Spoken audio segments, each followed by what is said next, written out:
नमस्कार, मैं हूं वैष्णवी। सियासी पिच पर आपका स्वागत है। चलिए जानते हैं बिहार और देश से जुड़ी राजनीति की बड़ी खबरों को। सबसे पहले एक नजर सुर्खियों पर।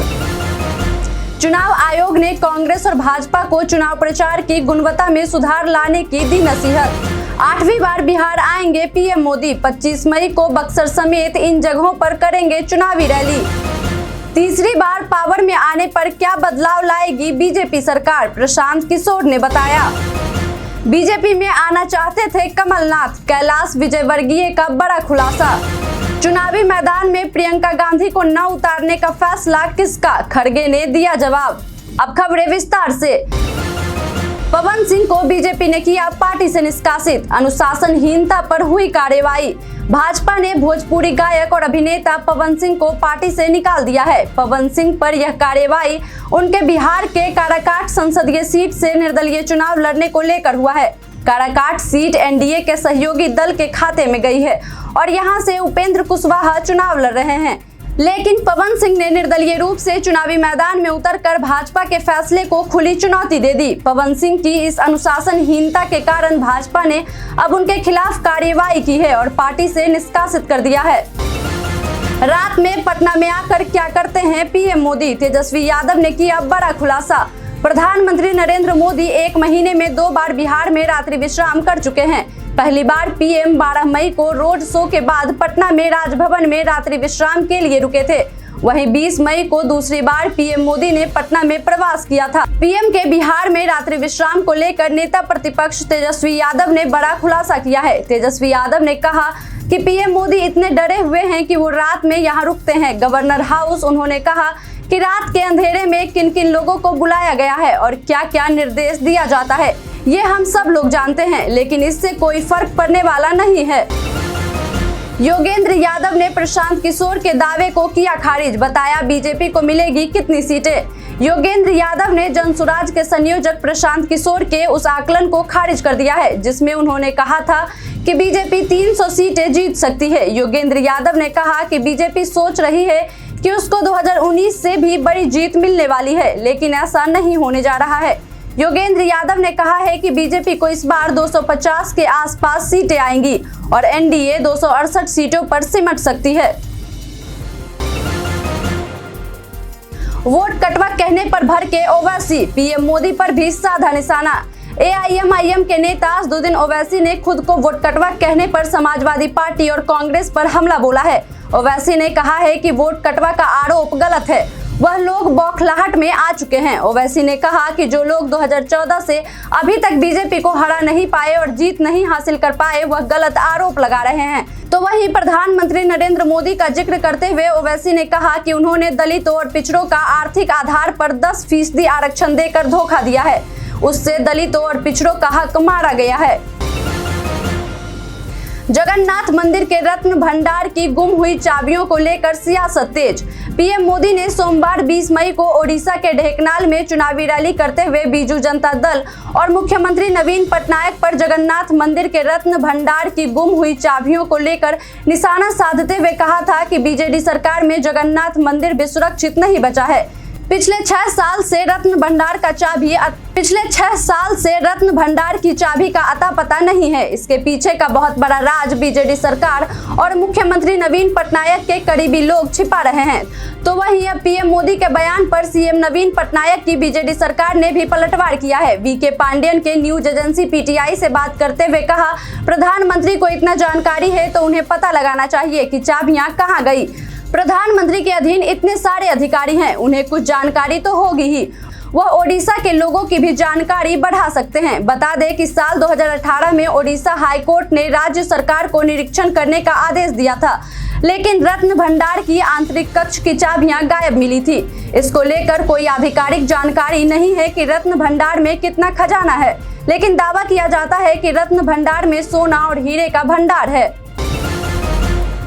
पवन सिंह के खिलाफ कार्रवाई सिर्फ एक दिखावा, मुकेश सहनी ने किया बड़ा दावा।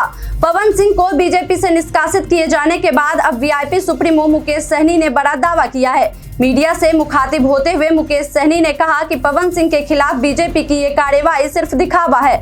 असल बात तो ये है कि उपेंद्र कुशवाहा को ठिकाने लगाना है, फिर काराकाट से चुनाव जीतने वाले पवन सिंह बीजेपी में शामिल हो जाएंगे। सहनी ने कहा, उन्हें ठिकाना लगाकर कुशवाहा समाज के नेता को खत्म करने की बीजेपी की साजिश है।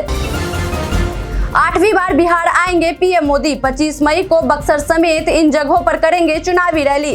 देश के प्रधानमंत्री नरेंद्र मोदी लोकसभा चुनाव प्रचार के लिए 8वीं बार 25 मई को बिहार दौरे पर आ रहे हैं। पीएम मोदी सासाराम, बक्सर और पाटलिपुत्र में लगातार 3 चुनावी सभा को संबोधित करेंगे और जनता को एनडीए के पक्ष में गोलबंद करेंगे। बता दें कि सासाराम, बक्सर, काराकाट और पाटलिपुत्र लोकसभा सीट पर सबसे आखिरी यानी 7वें चरण में 1 जून को मतदान होना है।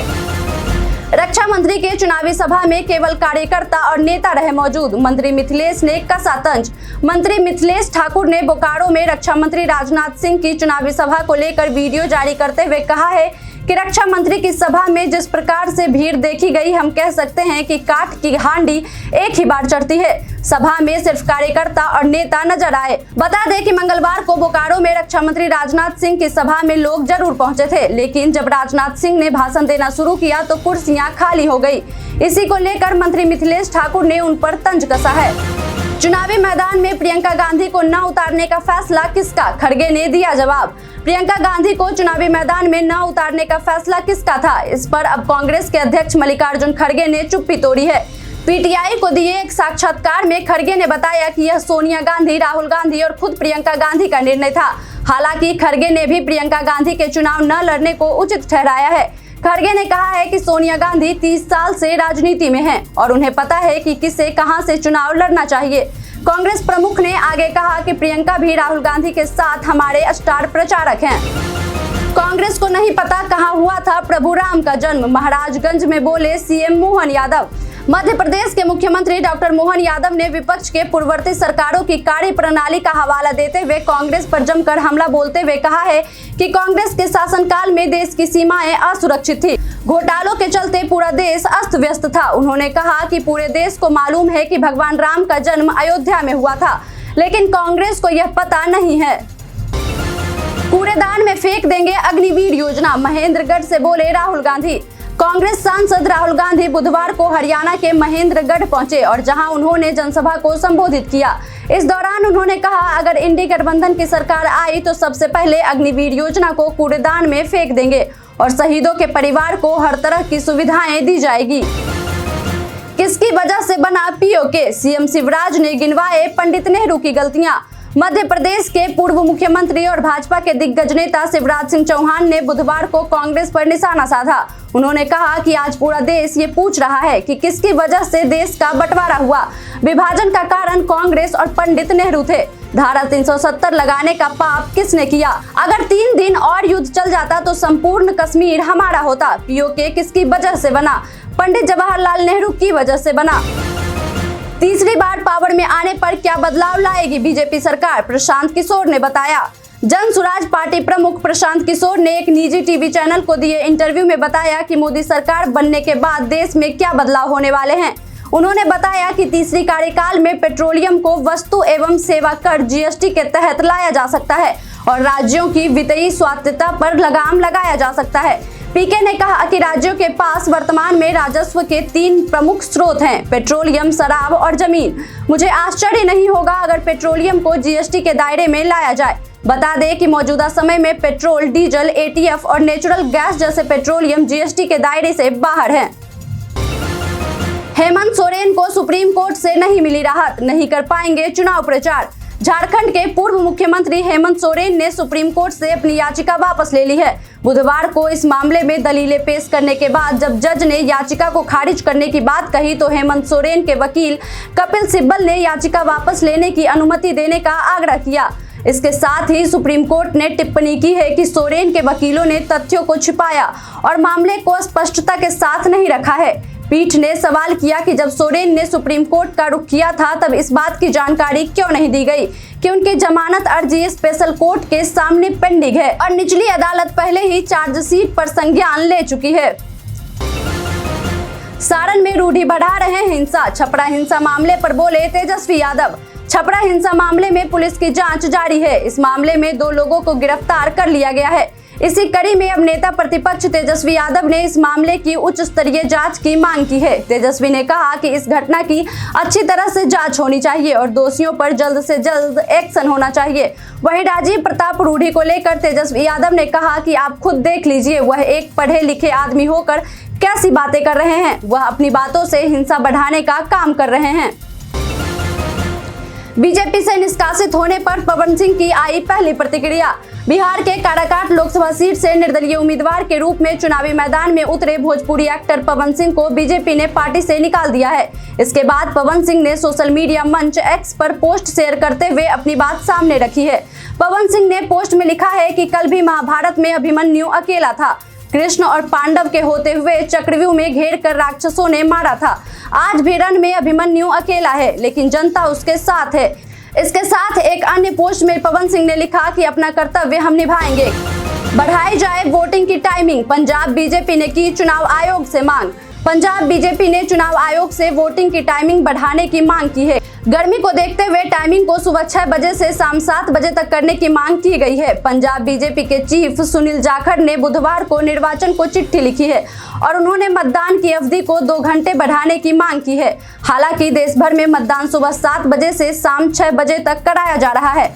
बता दें कि पंजाब में लोकसभा की 13 सीटें और यहां से 1 जून को आखिरी चरण में मतदान कराया जाएगा। निर्वाचन आयोग के नाम चिट्ठी में जाखड़ ने कहा है कि पंजाब हीट वेव के जकड़ में है।